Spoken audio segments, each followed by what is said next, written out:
பாருங்க, நம்ம செயல்பட தொடங்கின உடனே நல்ல கவனிக்கணும் பார்க்கலாம்.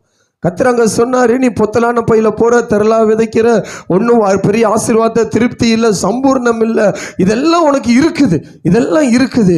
ஆனா நீ மறுபடியும் வழிகளை சிந்தித்து பார்த்து நீ தேவ திட்டத்தை நிறைவேற்றுவதற்கு நீ திரும்பி வருவாய் என்று சொன்னால், மலை மேல் ஏறி நீ மரங்களை வெற்றி காரியங்களை செய்ய தொடங்கும் போது என்ன நடக்கும் என்று சொன்னால், அதன் பேரில் நான் பிரியமாயிருப்பேன். அல்லேலூயா. கர்த்தர் எதில் தெரியுங்க அதிகமாக பிரியப்படுவார்?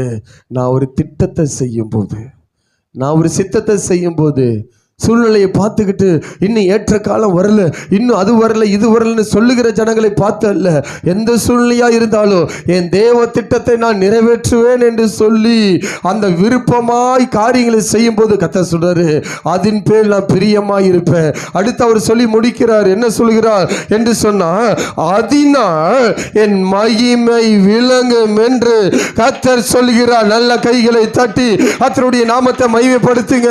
கர்த்தர் சொல்றார், ஒரு திட்டத்தை கொடுத்து அதை நீ செயல்படுத்த தொடங்குவாய் என்று சொன்னா, அதனாலே என் மகிமை விளங்கும்.